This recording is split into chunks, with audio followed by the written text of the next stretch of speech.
Members of the public watching the meeting of the City of London Corporation's Education Board meeting today, Tuesday, the 23rd of September 2025 at Guildhall.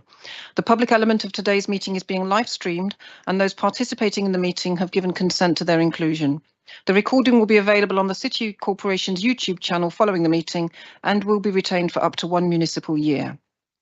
Item 1 is apologies, and we have apologies from Shravan Joshi, and we have some members on board. I can see Alderman Howard and Corbett, and I also see Floyd Stedman and Liz King is online as well. Did you want to introduce?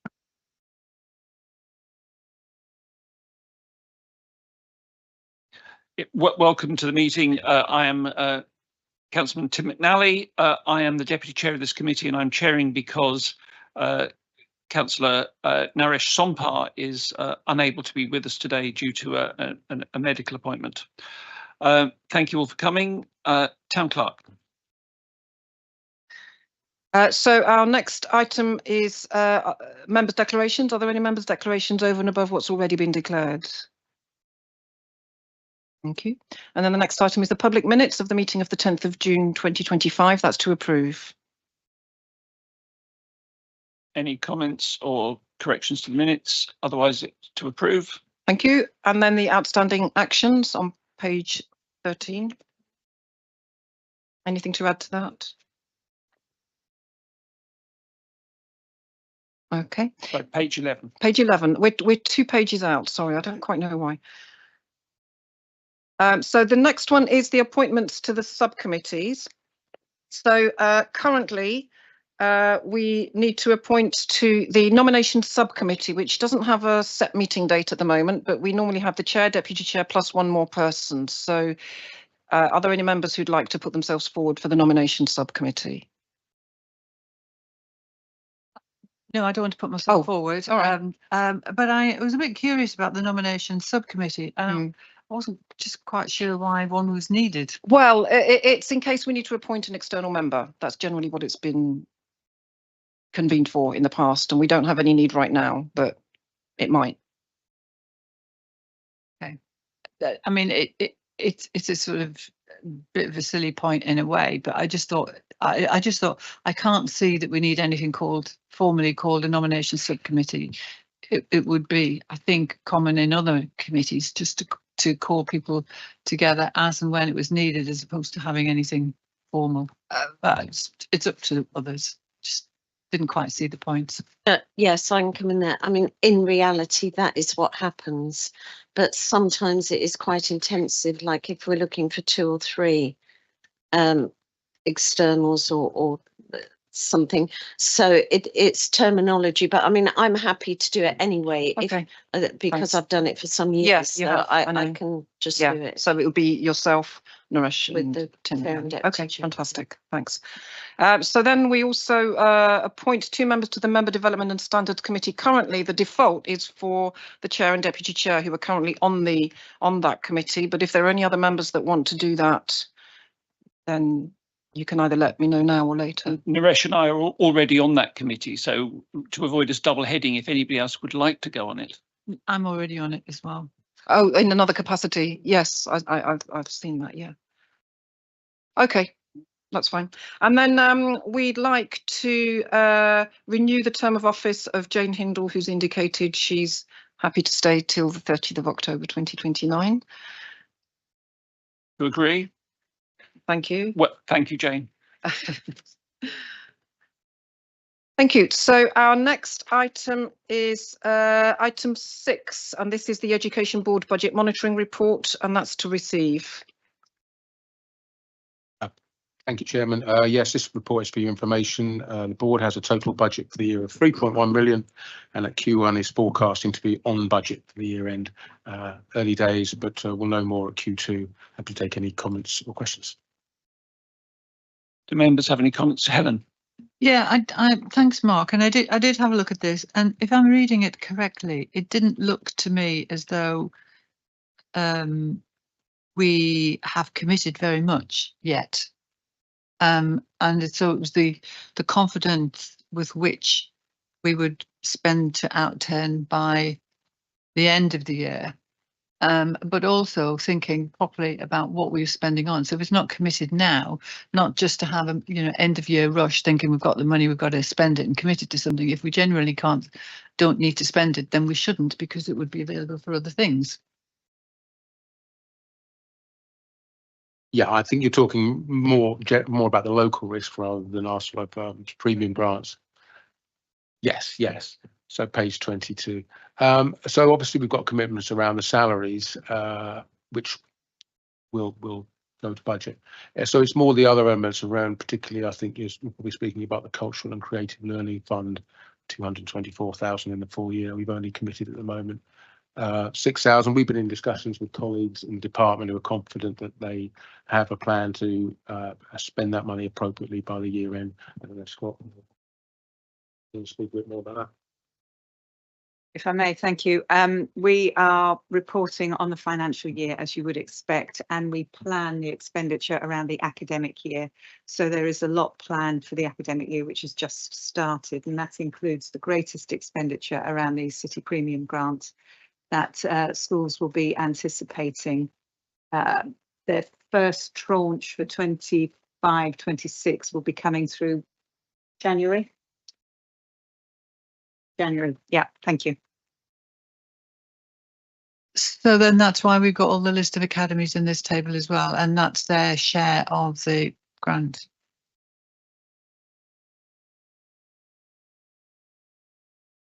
Any other questions? Thanks, Chair. Well, along the same lines, I wasn't quite sure what the personal development activity was, which we seem to have spent 1,000, but we've got 38,000 in the budget.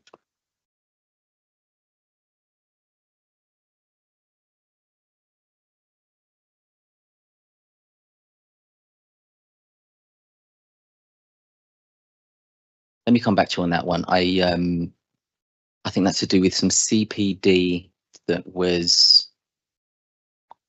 No, it wasn't CPD. It was a short program for learners that was run in conjunction with one of the cultural and creative learning partners. But I can come back to you with the details.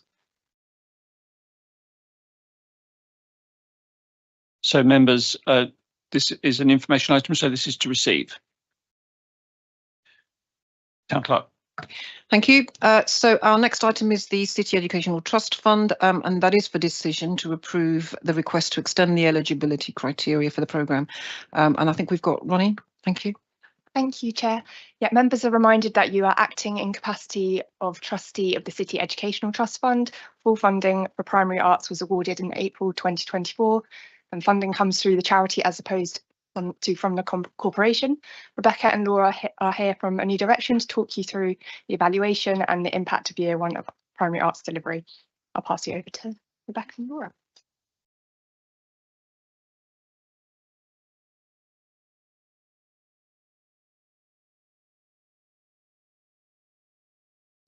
Right, good morning, everyone. Thank you very much for your time this morning. Lovely to be here. Laura's going to talk you through the sort of impact of the first full year of primary arts from the academic year 24-25, which we've just completed. It is kind of quite whistle stop and top line. We did submit a full evaluation report with your papers, which I hope you've also had a chance to have a look at. Over to you. Thank you. Can I have the next slide, please?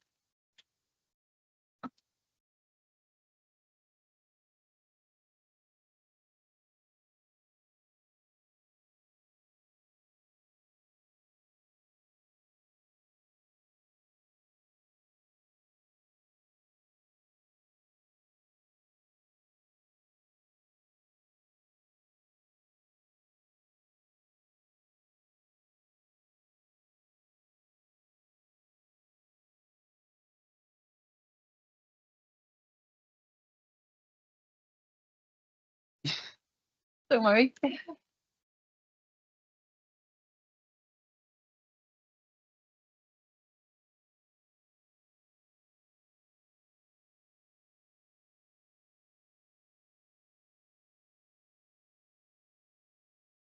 Thank you. Okay, that should be okay. I might refer to some things that you might not be able to see if the slides don't move forward. Everyone, thanks for having us. It's really nice to be here to tell you about the programme today. I'm going to be referring to my notes so I don't miss anything out, so apologies if I'm not looking at you all the time. Before I talk about the impact of the programme, there's some information on the slide here about the reach in 24-25. We're really delighted with the scale of reach we achieved through the programme, particularly with the number of pupils involved, which is higher than what we were aiming for.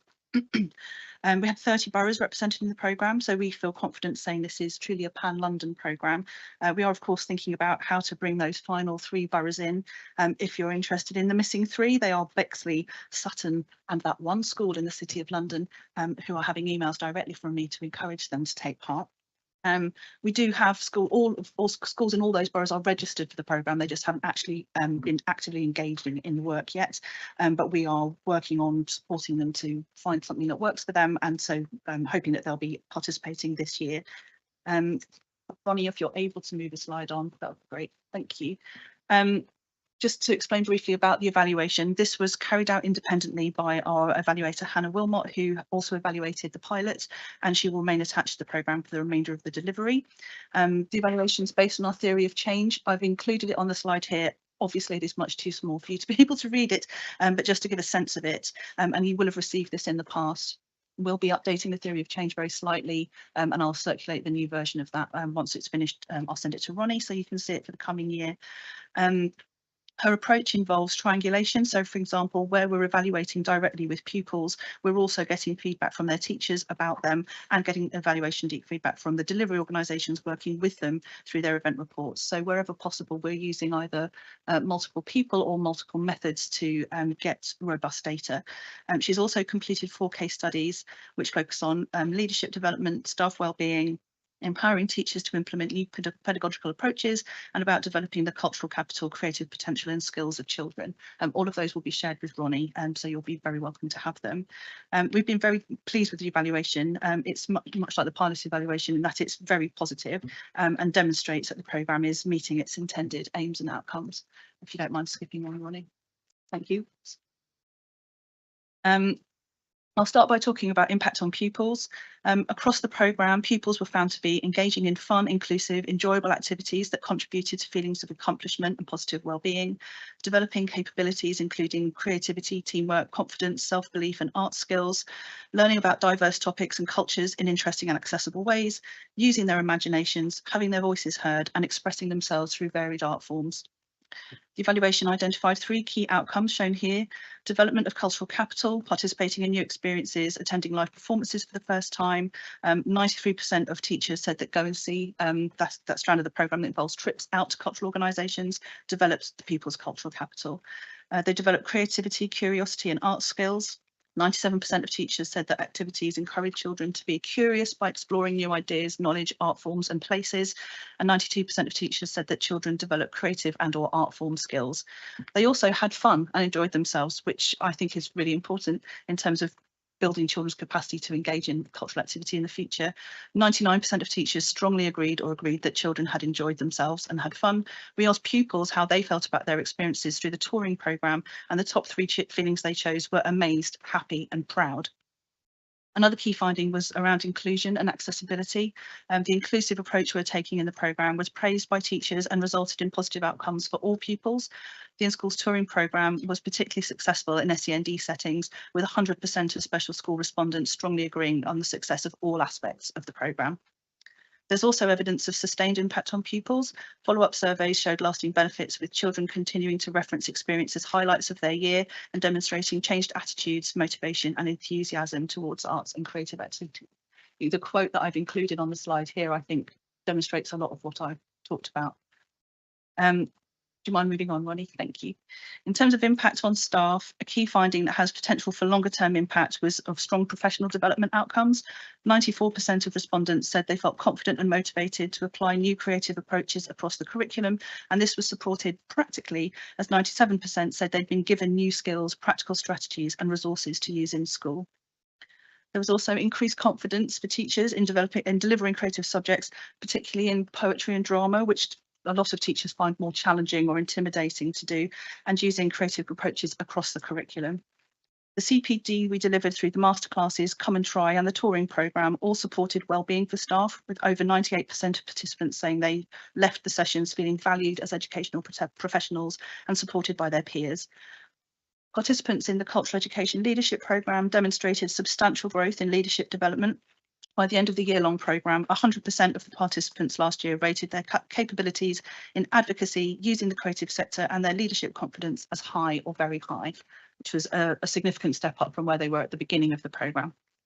There's also practical application of their learning. On the day evaluations showed that staff identified activities and approaches that they plan to use in school, and follow-up surveys then shows that these had indeed been used, including things like revision of the curriculum or ongoing staff training to facilitate ongoing impact of the programme. Slide, please, Ronnie. The programme also supported professional development for the cultural organisations that we were working with to deliver the in-schools touring programme. There were 10 of those organisations. We ran 4 network meetings with those organisations, bringing them together across the year, mainly working with their learning leads. And we ran onboarding sessions for all practitioners that would be working in schools. Evaluation for these practitioners and the learning leads found increased confidence and understanding, particularly in the 4 areas shown on the slides here. These are key to organisations' practice in working with schools, not just through the primary arts programme, but in all of their practice.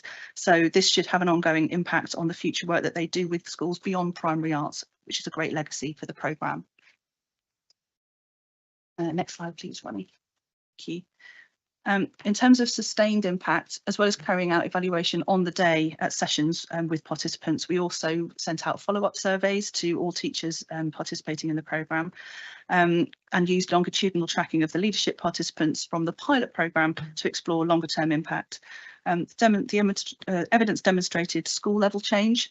The teachers were using their learning to advocate for cultural education, to revise their curriculum, and to share knowledge with colleagues through staff meetings and CPD. This happened through not only the leadership programme, but also from the masterclasses programme, which is a much smaller intervention, which is usually just a day of activity rather than the full year course. And also through the Come and Try sessions, which are twilights, and the touring CPD. They also continue to use the resources we've provided through primary arts. So all strands provide resources to enable follow-up work in the classroom. These were very well received and were used in more than 2/3 of schools. There was also significant leadership impact. We continue to work with the participants from the pilot of the leadership programme and did a much longer distance follow-up evaluation with them, and that found that it continued to demonstrate impact on their schools. So over 75% of that cohort reported continued high levels of impact on their skills and their confidence as leaders of cultural education. Next slide, please, Ronnie. Thank you.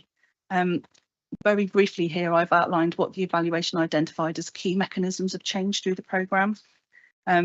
Those can be broken down into 4 categories. So high quality arts and cultural experiences. There were consistently high ratings for the quality of the programme. Participants praised the skilled, inspiring practitioners we work with and the quality of the cultural opportunities offered to children. There's opportunities for practical application. We're giving teachers ready to use classroom strategies and resources they could implement immediately. We focus on inclusive practice. We have a strong commitment organisationally and through this programme to access and inclusion. The programme was particularly successful in SEND sessions, and we provide the provision of access budgets to support participation was particularly welcomed. There's also peer learning and support. Teachers really valued opportunities for professional dialogue and networking, which contributed to them feeling supported and connected to peers. See the quotes there demonstrate some of those things, I think.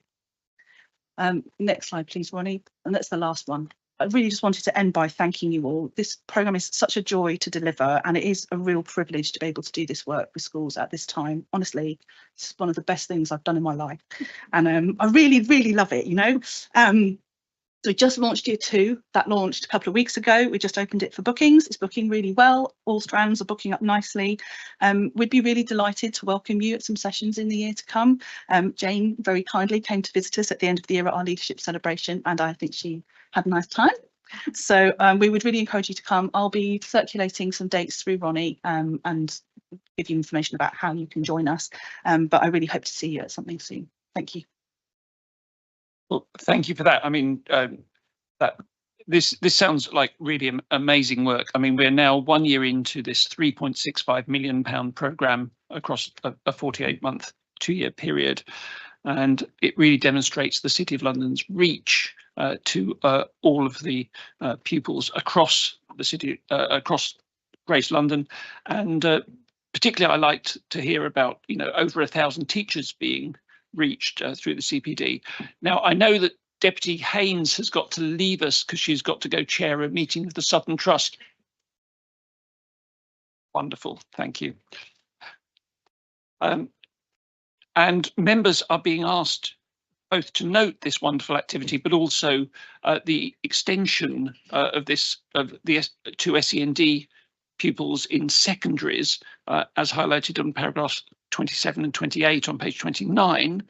Could you just outline this and the fact that it is of no budgetary increase? Yes, yes, it won't affect the money at all. At the moment, because we're focusing on primary schools, that includes all special schools that are working with primary age pupils, but we quite frequently get emails from teachers who are working in special schools working with secondary age pupils, but use the primary national curriculum due to the abilities and needs of those children. We would really like to be able to extend the programme to accommodate those schools. It's a relatively small number. I estimate between now and the end of delivery it would be no more than 20 schools, but the potential benefit to those schools and to those children is significant. Give them the opportunity to experience all the things that I've just talked about. And I think that despite them being older, they can get just the same benefit as the primary age children would be able to get to through the programme. So it doesn't change anything in the nature of what we'd be delivering. It would just be bringing more schools into what we're already doing and would be included in our existing budget and planning. And also just to add, a lot of the SEND settings we work with are all through anyway, so they would be primary age children as well as secondary age children in that setting. So it's a kind of bit of a false divide to only be able to work with half the school. That's sense. We had that exact inquiry last week from an all through school who wants to be able to work with their secondary kids. Thank you. Helen, Stephen, Jane, any questions, comments? Or Anne, no. Okay, right. Now, of course, there's a huge challenge in education in London for school, for kids to be ready for school to start with, and then ready for the next stage of their education. And I suppose what I'm interested in, 2 or 3 things, is one, can we demonstrate that this programme helps that in any way? And if so, in which way does it help? Secondly, we know that in London there's huge diversity in terms of children's backgrounds. I'm talking about pupil premium here, and it would appear that you're not targeting children who come from economically disadvantaged backgrounds. Your take-up rate is the same as the London average, and I'm just wondering if there's any way you can do some more work to target those children. And I suppose the other third point is, what do we know about unit costs? What do we know about how much we are spending per intervention, whether that's with children or with the teachers? So that's 3 questions. I don't know if we've got some responses to that. Thanks, Jeff. Sure. Do you want to or shall I? I have a few responses, but I expect Rebecca does too, so you might get something from each of us. I'll start with your question about pupil premium, if that's okay. There's a balance for us because this is intended to be a pan-London programme. By definition, that means that we are working with schools in some boroughs that are more affluent, where rates of pupil premium are lower. And so because we're trying to balance that with also doing what our organisation has at its heart, which is trying to increase access for all children and young people, but particularly those who are underrepresented and disadvantaged, there's a balance that we need to strike between not working, for example, in a more affluent borough like Richmond and working more in a less affluent borough like Newham. And so what we have developed is sort of a matrix to help us make those decisions so that we are considering all the statistics around pupil premium, EAL, SEND, EHCP when we're selecting schools, but we're also looking at geographical spread. And part of that has come out of conversations we've had with the team here about the need for the programme to represent all of London. We're very happy to change that approach and to focus more on disadvantage. In some ways, that would be more aligned with some of the other work we've done in the past. But I think, well, that's a decision I think we would all need to make about how that balance is struck. I don't know if you had any thoughts on that, Rebecca? Nothing really to add. No. In terms of unit costs, that's not something I could give you now, but that's certainly something I could follow up. It would be helpful to have more detail about how you'd like that to be broken down, but I'm very happy to do that, and I could do it in the next couple of weeks. In terms of life skills and sort of readiness for the future, a lot of what this work does, I think, supports confidence, creative thinking, flexibility, engagement in learning more broadly, because you feel happier at school and more positive about being there and more ready to engage in learning. Perhaps your teacher is finding different ways to bring the curriculum to life for you, which you might find easier to engage with than what you've had in the past. So I think although it's not a life skills focused or careers focused programme, there is a lot of benefit through this type of work in terms of impact on all kinds of readiness for the future. And also what a lot of children are seeing through the work with cultural organisations and practitioners is people who work in the arts. They're seeing potential careers that they might never have thought of before.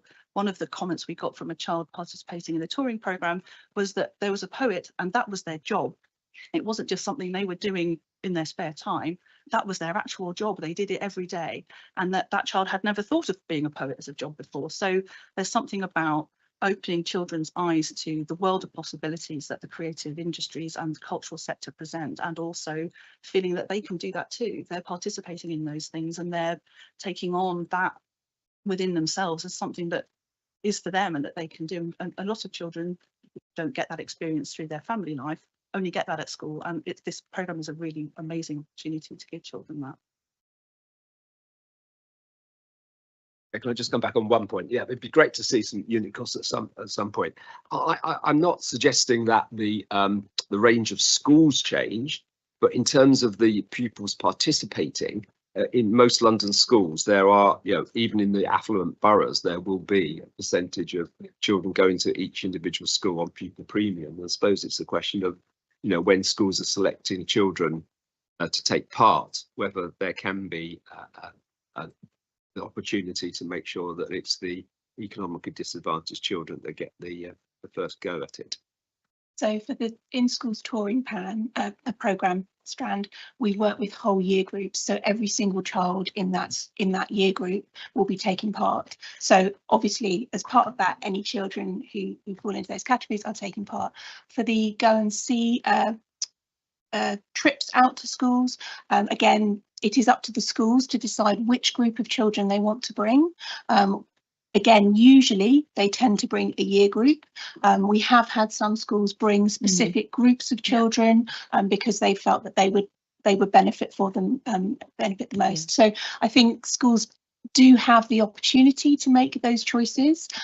We obviously encourage them to think about, you know, parity of offer, and that's also something that comes through a lot in what they want to do. That's why we designed the programme to be available for a whole year group at a time, because we know that schools don't always want offers that are just about working with particular groups of children. So it is a balancing act, but I hope that within the programme structure that there is a little bit of element of choice that schools can make to identify that. And certainly within the in-schools touring, because there's a sort of performance element as well as a workshop element, in a number of schools we've had more children come to the performance bit than we can accommodate in the workshops, and often schools have selected particular children from particular year groups to kind of benefit from that experience as well. So yeah, I hope that sort of speaks a little to what you're talking about. Thank you. Helen. Yeah, thanks. I mean, clearly there's an impressive number of pupils who've participated in this, and you know, over 13,000. That it is impressive. I guess I had questions about value for money, but Steve's kind of covered some of that already. So I look forward to seeing it a bit more.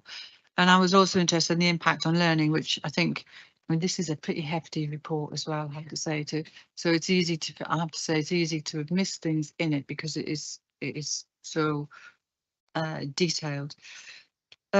Two additional points though. The first thing is the leadership strand seems to be not very popular compared to some of the others. And what do we think about that? And is it a strand that's worth continuing, or you know, people going elsewhere and investing that somewhere else? And the other point is, this is the second year I think that Aldgate have not participated. I mean, I find that really quite extraordinary, given all of the conversations and the debate we've had around provision in that area and pupils coming from a fairly poor, deprived backgrounds, but then not at participation. I really find that quite shocking. And I think there needs, I know Debbie's on the case with Aldgate School, but I do think that that needs to be raised with them. We would, I think, expect them to take every opportunity they can to offer as much as possible to the children at Aldgate School, and we in the city have a responsibility to make sure they do just that. Addressing your point about the leadership programme first, we only have capacity for 22 participants on that programme on an annual basis because of the way the programme is designed and delivered. Last year we had 18 on the programme, this year we have 22. And the programme is always, we always have more applications than we can accommodate. Okay. The team at UCL are selective. So last year we had 24 applications, but the team there deemed only 18 of them of sufficient quality for them to be able to participate. They were all encouraged to reapply. I would need to check whether any of them did. But this year we're at full capacity, which is 22, and we're seeing them this evening. In terms of Aldgate School, we are trying our best, and we will continue to try our best to encourage them to participate. I have to say my criticism is not of the programme and the team. It's more about knowing how much debate and conversation we've had with Aldgate. It is inconsistent with the messages that Aldgate School purport to be giving us that they are not participating in this. Absolutely. Could I ask a question about one of the dimensions? I mean, Steve mentioned pupil premium, SEND, EHCPs.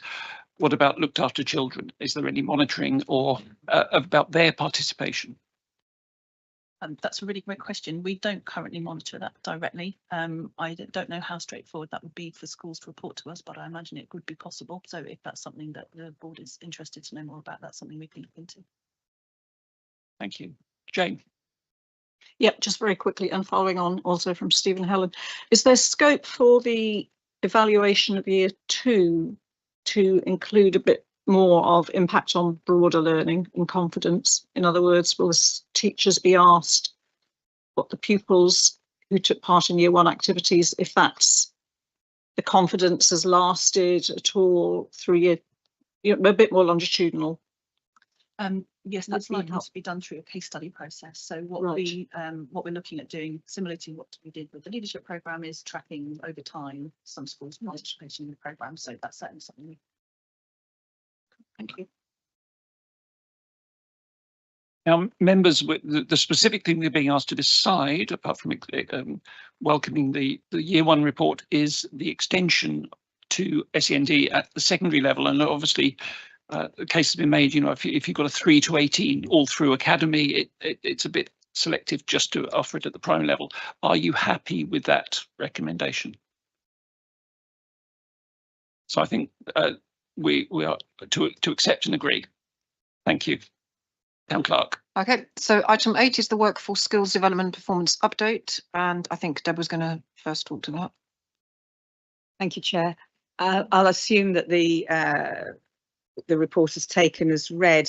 About this time last year, members of this committee observed the disparate arrangements for skills development across the corporation, and purpose of this report is to report, the purpose of this report is to report back to members of this board on the performance of the skills development activities across the corporation in one coherent place. You have Barbara on the screen who will talk to the adult skills and apprenticeship work that she's been delivering, and we have Olivia here. It is important to note, please, members, that the corporation invests its money in skills development through policy and resources, innovation and growth. And this is the work that Olivia is able to talk to, which also features in this report. The skills development work that is funded through the Department for Education, the Department for Work and Pensions, and the Mayor's Office for London, we have less flex, if you like, on the work that we deliver, you will see that that work through those funded programmes makes real and tangible difference to people's lives in terms of moving them closer to the workforce, in terms of reskilling them if their previous jobs have been deleted, or if they need to seek a reskill situation for whatever reason. There are quite a lot of facts and figures in there. I won't say a great deal about the corporation's investment in the London Careers Festival, which also speaks to this agenda. We will hear more of the plans for next time round when Jamie comes up in the agenda. But in terms of this committee's interests, the London Careers Festival is your very outward facing and impactful offer to young Londoners and actually further afield. I wonder how we want to do this. Olivia, do you want to speak perhaps of the work through the innovation and growth team? Thank you. Yes, happy to. And for those who I haven't met, I'm Olivia Larkin, the Head of Skills and Workforce Policy in the Innovation and Growth Directorate. So you'll see in the report, the first few pages sort of give a bit of a summary of what our work focuses on. But we focus on skills gaps and workforce issues facing the financial and professional services sector across the UK. So we're focusing more on developing the skills of people often in work at the mid-career level, with that particular focus on the financial and professional services sector. So we've given some highlights of some of the projects that we're running currently, including Women Pivoting to Digital, where Caroline Haynes is the chair, Skills for a Sustainable Skyline Task Force, where Keith Bottomley is the chair, and then other sort of report insights and events that we deliver that meet the objectives of skills in the financial and professional services sector. We also work very closely with the Financial Services Skills Commission and Progress Together, which are two bodies that we've spun out of previous work that we've done on the skills and workforce policy team. I'm happy to, I don't know whether it's best to pass over to Barbara or take any questions on those pieces of work. Is Barbara still online? Yes, I am. We do all the skills adjustments. We do all the accredited programs. Our accredited programs is very much part of the GLA work, looking at accreditation from a no position of skills and qualifications to a level of level 4s and level 1 to level 4. Employability is the biggest area of our work. So we are focused very much on getting individuals skilled, trained and employed. The responses from both the GLA and the Mayor is about employment and sustainable employment, not casual employment, but employment that's sustainable over a minimum of about 12 months and beyond. In terms of our numbers, we have something in the region of about 500 individuals going through the programme. In terms of our apprenticeship programme, we did a recent calculation and we have about 80 apprentices on our programmes, all working towards level 2 and 3. And all of those individuals are in work. So much of our work is about getting them trained and employed.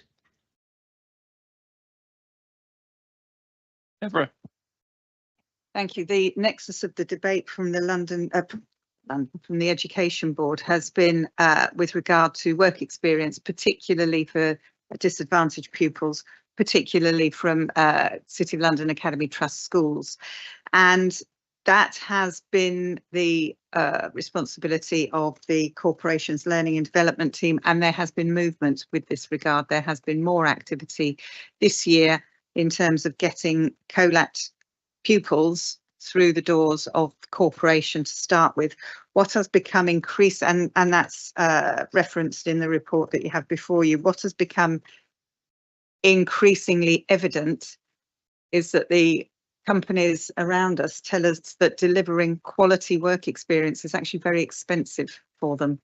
And this has become and is increasingly becoming within the education strategy, a focus for outcomes of the London Careers Festival. And I know certainly that Jamie is corralling groups of employers and working with those within the corporation that also convene groups of employers in terms of their social impact work, in terms of opening their doors.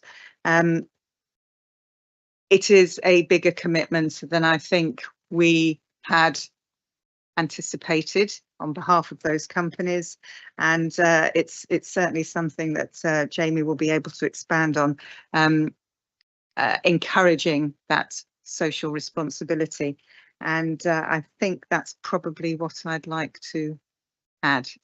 With regard to the youth guarantee work that members were very keen to adapt as a city youth guarantee offer, the National Youth Guarantee work is still piloting. And what we will do when we have taken the learning from the pilot national scheme, we will look to see what we have, the work that we have to deliver on a city youth offer, which we can't actually start until we know the findings from the national.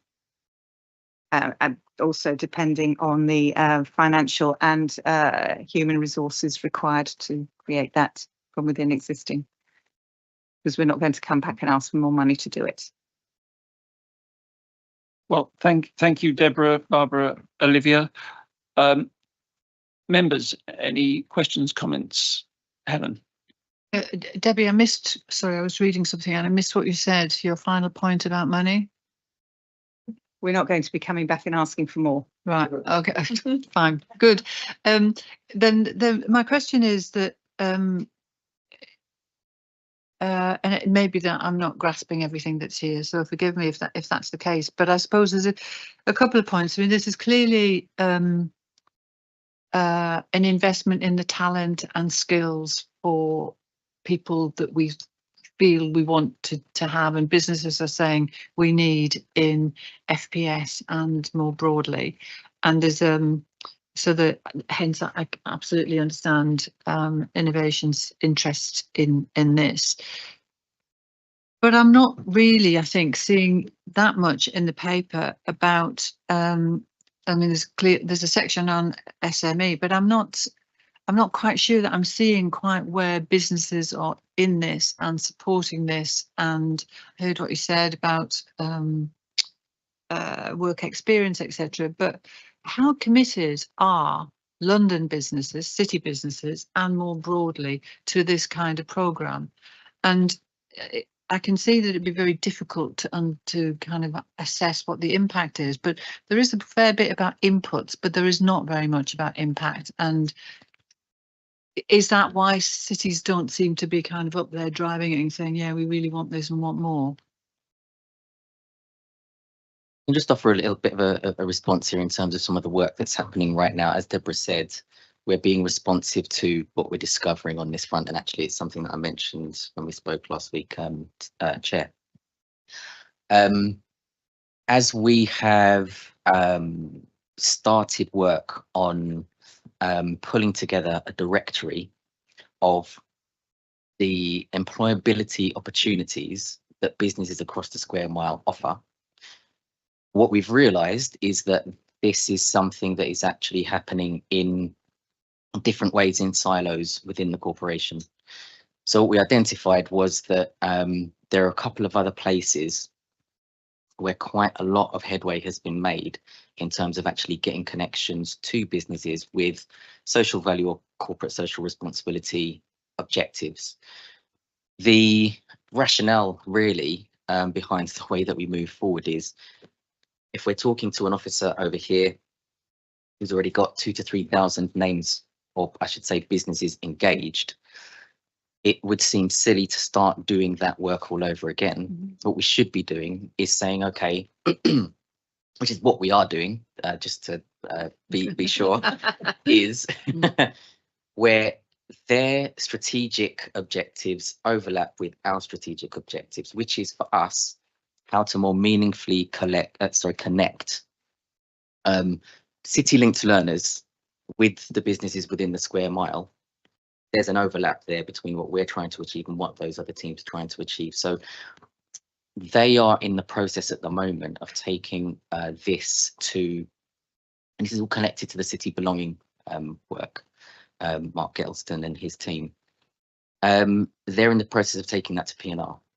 So we've been in talks with Mark, and we've been in talks with Destination City around the way that all of this aligns, so that we're not doing this in a fragmented way, but there's joined up thinking around this, so that what will happen is that we will be able to kind of cast a net that says to every business in the square mile that has an interest in this space, what are your offers, from mentoring to work experience to internships to apprenticeships, everything, so that we have it all in one place, and we can then start to take that data and use that data to make informed decisions about the right way forward.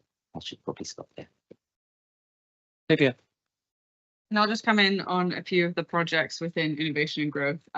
Part of the reason why we don't have great impact metrics yet is we're halfway through a lot of these projects, so we haven't actually gotten to the end and measured some of the impact. So, for example, with Women Pivoting to Digital, only one of our about 5 or so outputs is out yet, and so we'll start engaging on the impact of that once we have more outputs out, which are expected quite a few in the autumn.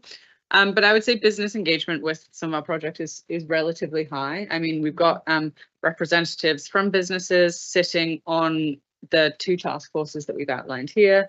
And some of them, for example, with Women Pivoting to Digital, they've launched internal pilots to sort of follow the recommendations that we're putting out to them about reskilling internal talent or hiring talent through non-traditional pathways. For Skills for a Sustainable Skyline, they've also started, there are a few examples of different initiatives that they've launched internally as well, that has engaged with over 300 organizations throughout the 3-year time span.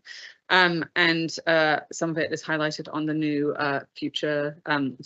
Skyline Skills Hub, which is online, which is very exciting.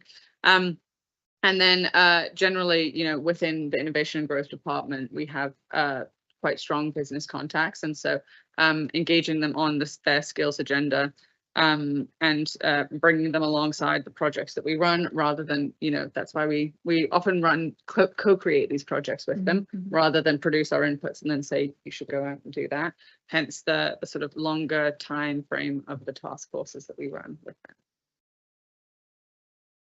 Thank you. One of the other points I made in our planning for this agenda last week was that we as a corporation are regularly approving huge planning developments. Every single one of them is an amazing opportunity for apprenticeships, and it's something we should be acknowledging and perhaps recognising slightly more than we do. Steve, I've got Alderman Robert Howard first, and then Steve.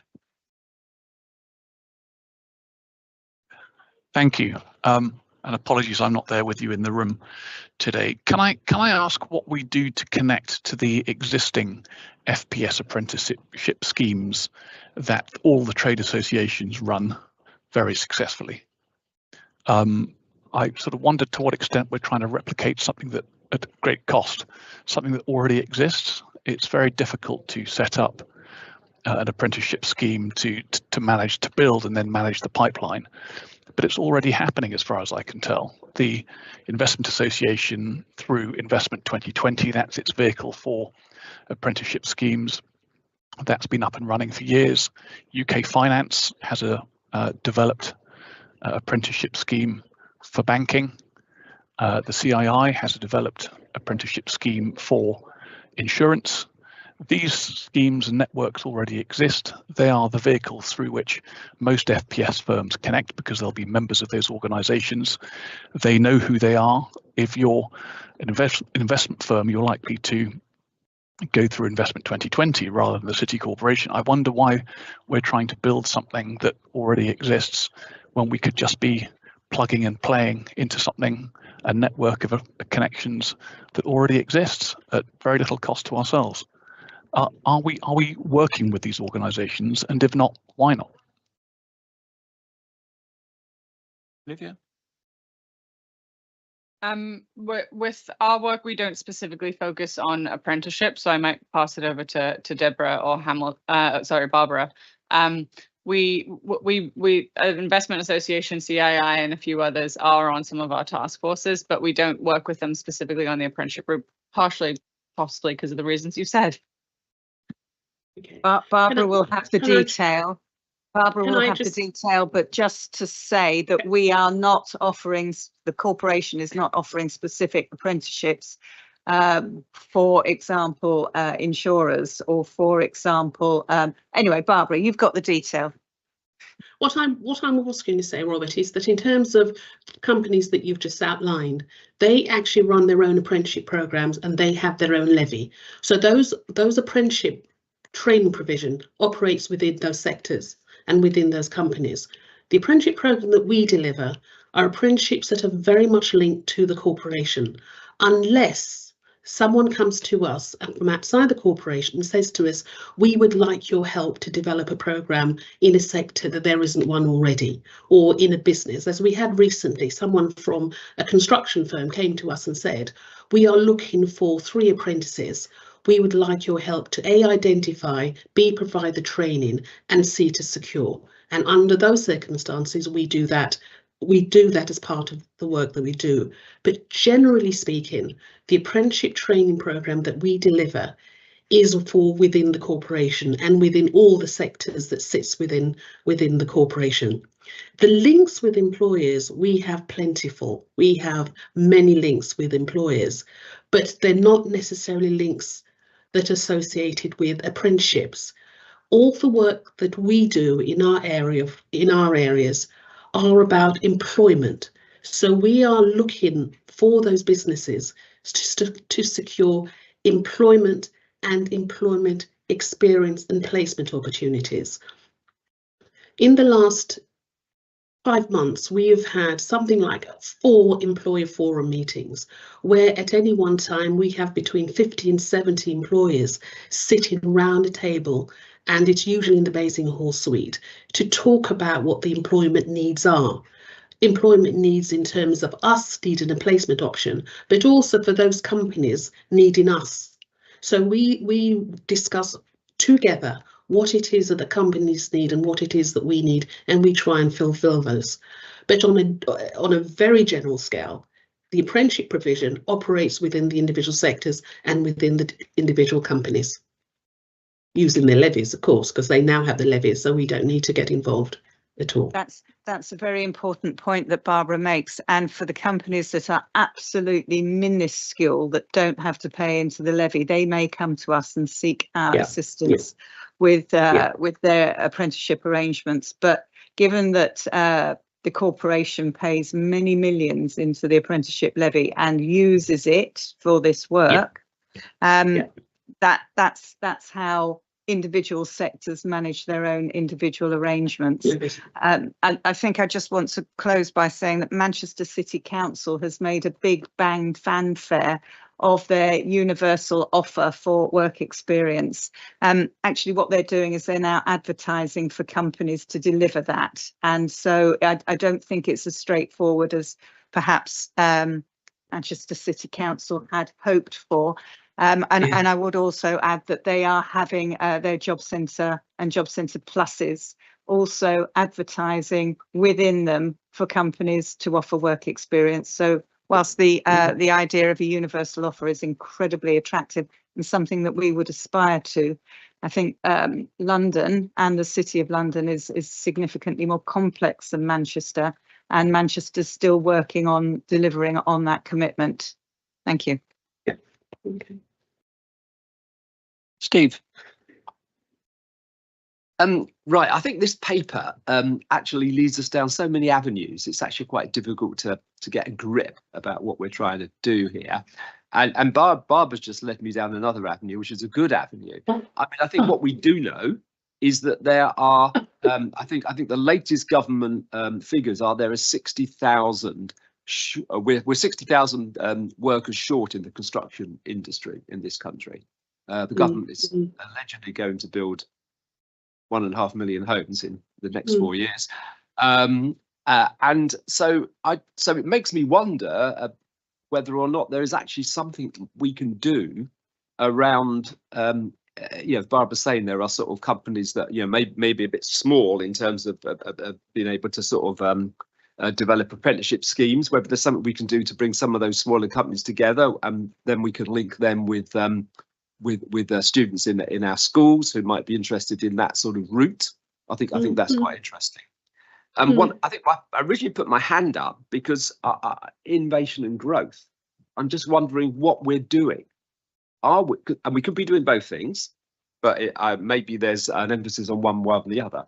Are we trying to help businesses in the city get the skills that they require to be competitive, or are we trying to help workers in London be successful and competitive in the market? And that might mean, depending on which one we emphasize, that we do slightly different things. And I suppose when I read this report, there's nothing in it from innovation and growth about how we might be helping people from disadvantaged, economically disadvantaged situations into the city. Are we trying to do that? Or maybe we're not. Maybe that's not something we're trying to do at all. And we do know that the city and indeed the corporation, people who were educated in private schools are very much overrepresented in those industries, including the corporation's workforce itself. We can decide to do nothing about that, or we can decide we want to do something about that, but we should actually be clear about what we're doing, because we're putting a lot of effort into that. And I suppose then the other question for innovation and growth is what is happening in the market, because what we're hearing is that there's been a huge close down in graduate jobs in the city. I welcome the work that you're doing on AI. And Mark and I are having lots of conversations about AI and what we need to do about that within COLAT.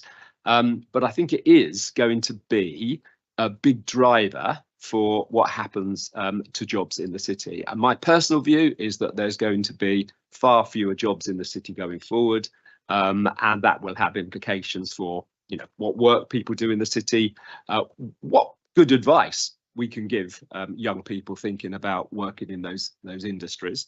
So I think there's a whole mismatch of things we're trying to do here, and I'm not really. And I suppose the final thing. Actually, there's one more final thing, is that you're saying we've got in the corporation 100 apprentices. Well, I mean, that is really good news. If we've actually offered 100 young people jobs in the corporation, and I think I'd like to see a little bit more information about that, about again where they come from, where the extent to which they're from economically disadvantaged families. I think that would be really interesting, and also what their destinations are following apprenticeships with us.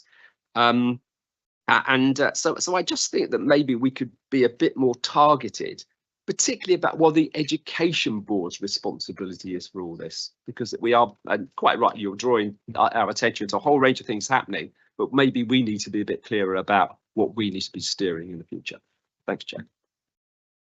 So, Joe, could I just follow up because that last point, because I think what you said is that there's going to be a paper that's coming to P&R and then a paper that's going to Destination City, perhaps the same paper. But if Steve hadn't raised that point today, I would certainly have been raising that point in P&R and possibly in Destination City Board as well, because I can see that from what you've said, there's a range of initiatives across the corporation in various different departments. And I think Steve's question or challenge is, is Education Board the place to be the holder of the ring, or is it innovation and growth or somewhere else? And I think that increasingly we're trying to get away from several departments doing their own things, and it needs to come together in one place. Who has the responsibility? And maybe it is innovation and growth, I don't know, but that is a really important conversation. Yeah, I agree with you, Helen, and I personally think it's here, and I think we need to be bringing, and apprenticeships are very dear to my heart, and I really want us to take some lead on this. But maybe Deborah, you've got comments. Thank you for saying that. I think the corporation's apprenticeship offer is something that the corporation could and should and must be rightly proud of. And I think perhaps we can take as an action further detailed paper to come back to here with regard to what you've raised in terms of social mobility, the backgrounds of the apprentices, the outcomes and so on. And I think that that would be something that members could rightly take away from here. As officers, we have debated who should hold the ring on this and where it should sit, because I think we've all felt sort of slightly buffered to a degree. Ultimately, I think that's a matter for the terms of reference for each board. And I think perhaps, Jane, we might look to you to try and unpick some of that, if that's all right. Thank you, Deborah. And I do really appreciate particularly your input at the moment, given that you're under a SEND inspection and it's quite a stressful time. Mark, as Chief Executive of COLAT, please. Yeah, I think one of the key things why the Education Board needs to be interested in this is that we have a cohort of disadvantaged young people with lots of talents that we need to give access to the sort of activity that we're talking about here. Precious little of that has happened. And the offer for internships and indeed apprenticeships, and Barbara and I worked on the initial cohort together, Barbara leading on it, and I was sort of overseeing it as from children's as a DCCS element at the time. What we were finding is that actually the groups that we ended up appointing here were not the groups that we intended or expected. The disadvantaged groups, the diversity, a lot of them were actually graduates who'd already been through the education process. Now, the reason for that is, and I'm not sure when we talk about engagement, we're precise enough about engagement, because what I'm really interested in is whether we've got the engagement of the HR leads, not the CSR leads. The CSR leads have very little impact, apart from window dressing, on the recruitment processes of firms in the city. So if we're going to be hard-edged on impact, we have got groups of children who need access or should be entitled to access to local high-paid jobs in the city, which haven't been available to them in their remit or even their consciousness in the past. So we need to do more work from schools on that, but also we need to be made available to them the apprenticeship opportunities and also the internship opportunities and the work experience opportunities. I've had Schools Week in. The reason I'm late is because I was talking to School Week about our apprenticeship academy. We find it very difficult to get any placements at all for that group of children who are the most disadvantaged and challenging actually group of children that anybody could work with in London. We have got some people who stick with them and provide year after year, and we've got people who dip in and out, and we've got people who don't show, make the right noises but don't show. And I have to say, and I will say it again quite openly, that over 5 years the amount of placements coming through the city have been very poor, given that they're a sponsor. And and it's embarrassing to hear that, but actually that's a reality.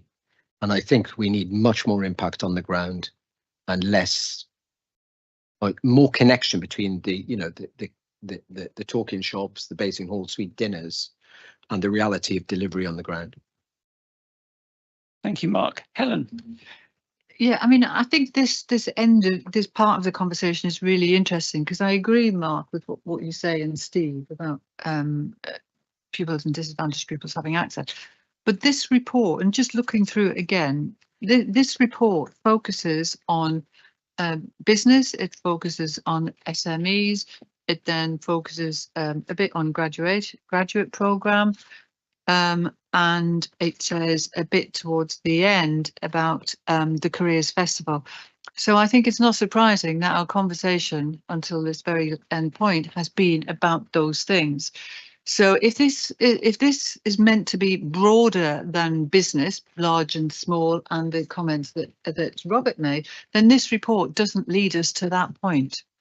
Now, Debbie, you've offered to bring something back, which I think starts to focus on that, but perhaps that's the missing part of this story, that and why we've not, well, certainly I didn't focus on that because that's not where this report led me. To be absolutely clear, that apprentices coming into this organisation are not expected to have studied in further education. They leave school at 16. If they have GCSEs, it's a bonus. Many of them don't. So it's changed, Mark, since your initial involvement several years ago. We have some fantastic, outstanding, really heartwarming destinations for those young people that come in, often very, very young, certainly without tertiary education. And that's what we'll bring back. I think the dilemma is the role of the corporation, if you like, is to offer opportunities to young people that wouldn't otherwise get those opportunities. It is also to ensure that the engine room for the country is well served and starts and continues to generate the revenue that the country needs to operate. Sometimes they are not happy bedfellows necessarily, certainly when it comes to one report. Thank you. I mean, with a look at the clock, we probably need to be moving on, but I think members have expressed a very clear sentiment of our interest in this particular area, particularly the apprenticeship theme. Thank you for that. And obviously, in a moment, we're going to, in item 10, we'll hear from Jamie about the London Careers Festival, which is obviously a very important thing about telling young people in our schools and academies that there are opportunities for them in the city. But let's move on to item 9, Tori. Thank you, Chip. So this update informs members of progress regarding the City Corporation's new mentoring initiative. The key updates are as follows. Following an extensive bidding process, OMG Education has been appointed as the service provider. OMG's expertise and the strength of their youth-focused presentation particularly impressed our youth assessment panel, and that played a pivotal role in their appointment. The Education Strategy Unit has now received funding for the new initiative. Contracts were finalised in August and project mobilisation began in September. Early areas of focus will include establishing referral pathways with local authorities, developing communications and promotional activity, recruiting and training mentors, and ensuring compliance frameworks are in place. Current timelines indicate that live mentoring is expected to begin in late December, early January, following the very critical mentor training phase. A service designed with input from young people with lived experience of the care system aims to connect care experienced young Londoners aged 16 to 30 with employers and professionals in the square mile. With member agreement, I'll be in touch with you all when recruitment for mentors fully launches to request any support you might be able to offer in helping us to promote the initiative through your connections with employers based within the square mile. Thank you. Happy to take any questions. Thank you, Tori. Members, any questions, comments? In which case, Deborah. Thank you, Chair. Tori, would you like to introduce our new colleague so members know who he is and also the work that he will be leading forward with regards to mentoring? This is Jelani Banks we're introducing. Indeed, yes. So thank you, Deborah. So yes, this is Jelani, who's joined us as Alice Rogers, who is previous projects officer, has taken up secondment and in fact following on from that permanent position elsewhere in the corporation. So Jelani will be with us for at least the course of the next year as I say, projects officer, and one of the key areas of focus, activity streams, is going to be the mentoring project. So from a project management perspective, ongoing as we move through mobilisation into delivery. Jelani, would you like to say a few words about where you've come from?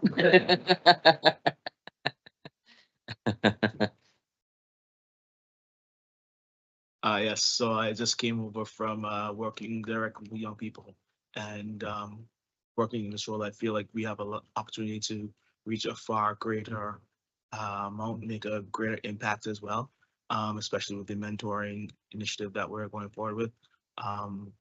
We are happy to work with OMG. I feel like they have the pulse, their finger on the pulse of what the young people are experiencing, especially those young people who are from disadvantaged backgrounds. We are focusing mainly on care experience young people. So there's young people who are who need our help, and so we're really excited to get to. So thank you. Jelani, you are most welcome to the corporation, and we look forward to hearing more from you. Do members have any comments or questions on this point? Okay, we'll move on then to hear from Jamie on the London Careers Festival. Thank you, Chair. So the 8th annual London Careers Festival will take place on Monday the 2nd to Friday the 13th of March 2026. Back in 2019, the first festival took place here at the Guildhall and was a new collaboration between existing careers initiatives by the corporation and the liveries. Since then, the festival has been enhanced year on year and achieved its highest in-person attendance in 2025 at 5,657 attendees from schools across London. Recent enhancements include the doubling of sessions on location at a place of business, and an increase in provision for those who are neurodivergent or with special educational needs and disabilities. So the mission for the London Careers Festival 2026 is to support young Londoners to feel I can work here. And this is in response to something that came up in the last evaluation, which is previous attendees telling us that they just still didn't feel like they could work in central London. So we've taken this as our mission. So when a young person walks through the city, having just visited the festival, we want them to think that they can work here. So when they look at a view, when they're on a visit to a city firm, having just spoken to a real apprentice that works there, we want them to think that I can work here. When they think about the support and they're guided by a person from business who tells them that they can be accommodated because of their different ability, we want them to think, I can work here. So to achieve this goal, enhancements include, again, doubling the amount of sessions on location at a city place of business in collaboration with the incoming Lord Mayor, programming separate workshops for different categories of needs to better focus a session on the needs of those attending, and 50% of the Young Professionals Conference tickets, which explores it's collaboration between young professionals and ourselves, it explores careers in STEM, finance and law, are to be reserved for high pupil premium schools or schools in underserved areas. Another enhancement this year is the addition of an advisory board that now includes current and former apprentices, leaders in business, representatives from education charities and other key city departments. If you'd like to know more about the advisory board or plans for 2026, I'm here for questions or grab me after the meeting. Thank you, Jamie. Members, any questions, comments? Deborah.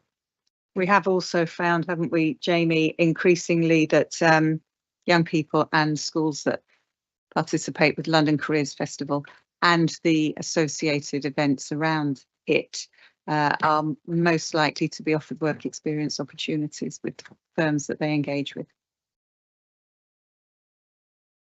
I ask the newly elected chair of the City of London Academy Trust to come in at this point.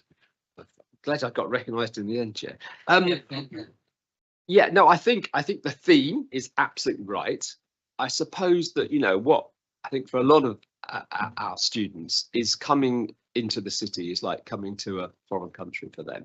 Yeah. And so it's a good start, the things you're doing, they're suggesting you do in the Careers Festival. I'm just thinking that, when you go to a foreign country, you need quite a few hours or days or weeks of acclimatization.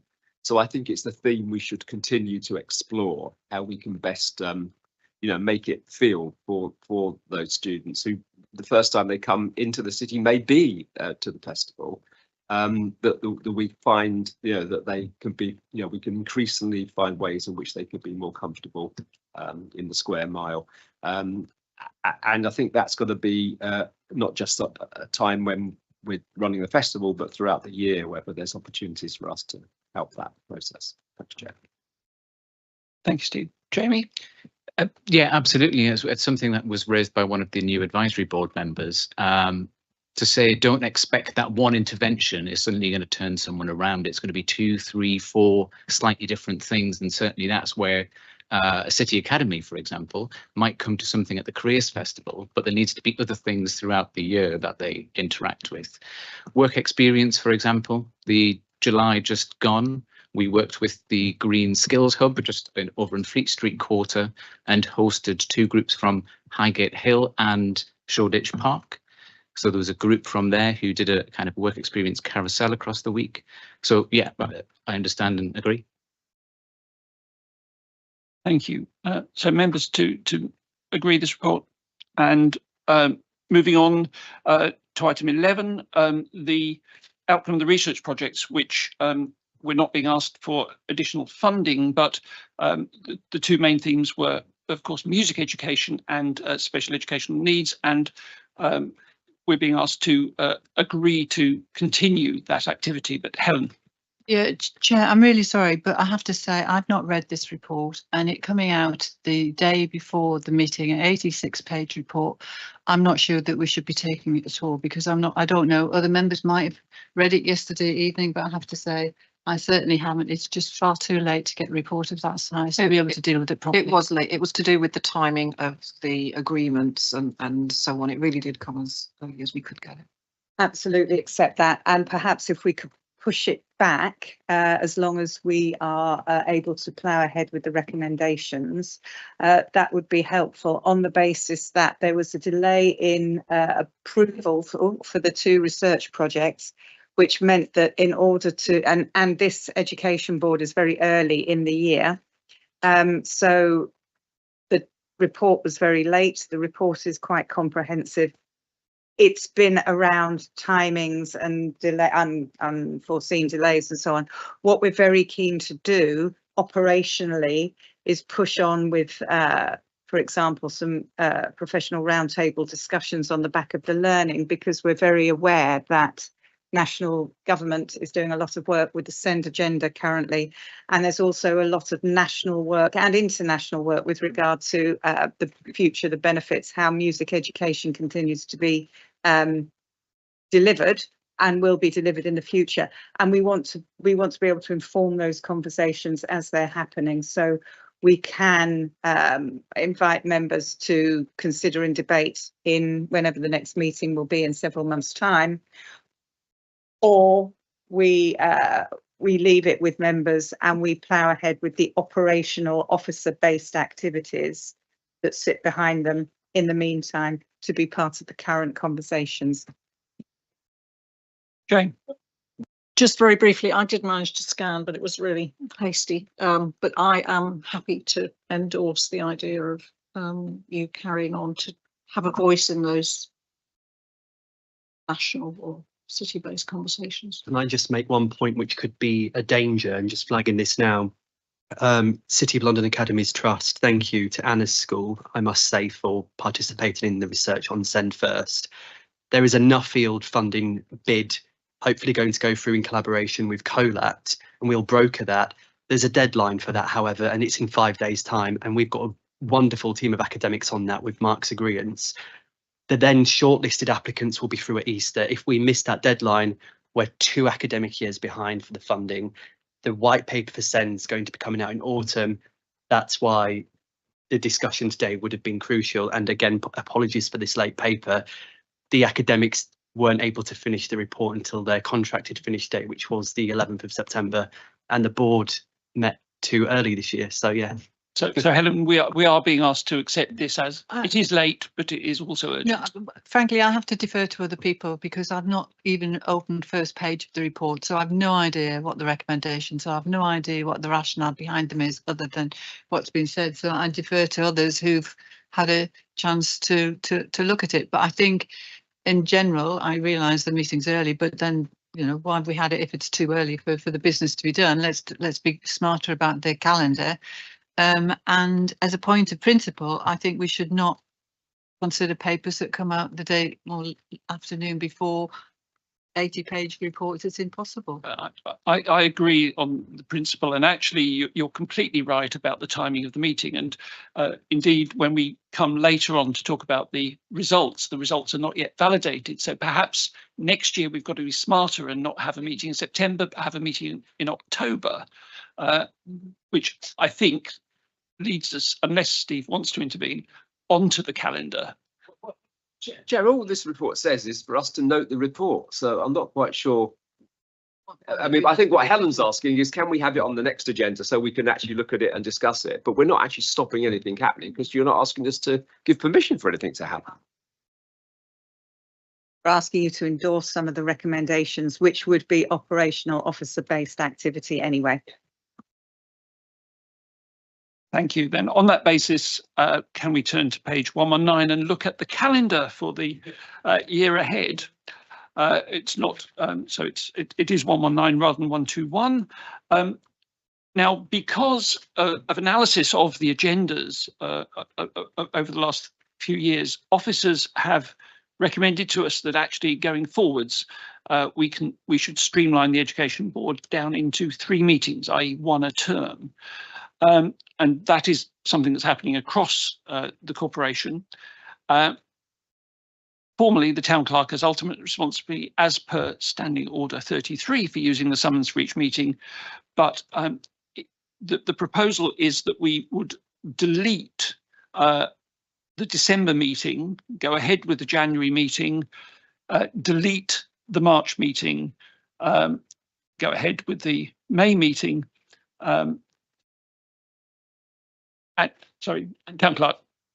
Yeah, and delete July as well. So we cancel December, March and July. And so our next meeting is 22nd of January, and then one after that is the 14th of May, which doesn't stop the board being able to be convened in the event of any big decision, say, about. But in particular, the September meeting, we're recommending next year be moved into October because of the, particularly on the results part of it. The timing is just, this meeting is as you say, slightly early. Members generally can, Helen. Just send us an email telling us what to cancel. I'll send you a cancellation. It's even easier. Okay. So our next meeting is the 22nd of January, just to be clear. Thank you. Moving on then. And the EB dinner, did you? Oh, sorry, and town clerk, the Education Board dinner will be on the 4th of June. We don't have a venue yet. We do. Oh, it's here in Guildhall. Moving on then, item 13, questions relating to the work of the board. Do any members have questions? I've not been notified of any in advance. No, any other business, I've not been notified of anything in advance. In which case, town clerk, can we move to the exclusion of the public and the ceasing of the live stream? Yeah. Do we have the members' agreement to end the live stream in line with the wording set out on item 15? Thank you. I think it's just finishing. Just bear with me.